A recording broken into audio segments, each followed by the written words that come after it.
Baik, bismillahirrahmanirrahim. Assalamualaikum warahmatullahi wabarakatuh. Perkenalkan, nama saya Alisa Humairo dari Prodi Ilmu Al-Quran dan Tafsir Angkatan 2024, Fakultas Usuluddin dan Dakwah. Nah, di sini saya akan mempresentasikan materi selanjutnya, yaitu tentang sejarah masuknya Al-Quran ke Indonesia dan dinamika terjemahan Al-Quran ke Indonesia. Materi ini adalah untuk memahami bagaimana Al-Quran ini menjadi bagian dari kehidupan masyarakat Indonesia,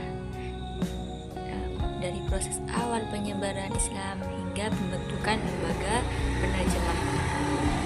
Semua menunjukkan bahwa Al-Quran ini tidak hanya dipelajari secara spiritual, tapi juga dibumikan dalam kehidupan sosial budaya bangsa. Langsung masuk ke pembahasan yang pertama. Di sini ada teori masuknya Islam ke Indonesia. Nah,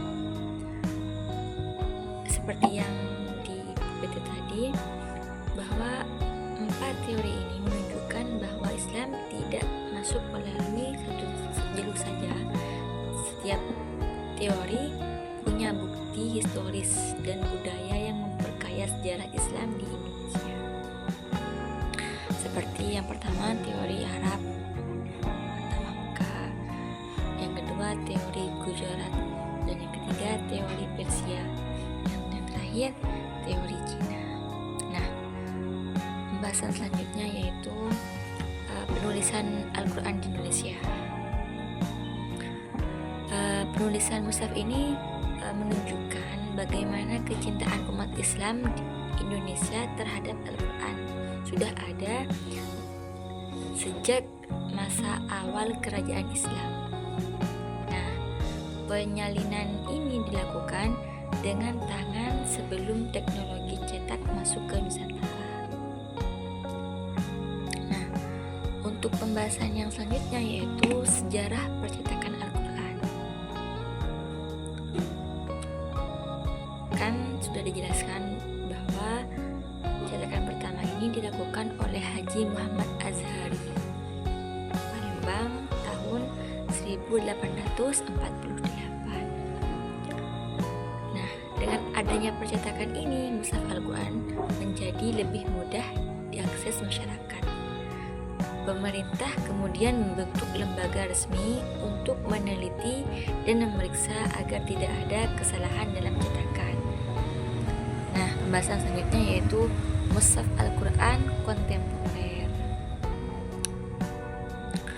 Nah, perkembangan ini mulai menunjukkan bahwa Al-Quran tidak hanya dilihat sebagai kitab suci, tapi juga sebagai sumber inspirasi yang terus menyesuaikan dengan zaman modern tanpa mengubah isinya. Terus yang selanjutnya yaitu dinamika terjemahan Al-Quran.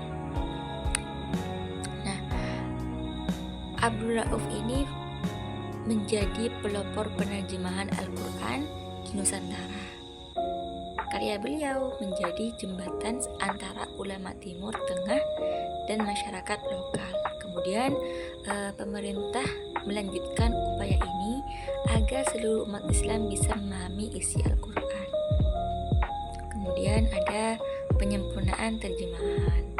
Nah, setiap penyempurnaan ini dilakukan agar bahasa terjemahan lebih sesuai dengan perkembangan bahasa Indonesia. Lalu hasil akhirnya adalah terjemahan yang lebih ringkas, jelas, dan mudah dipahami oleh semua kalangan. Nah, kesimpulannya,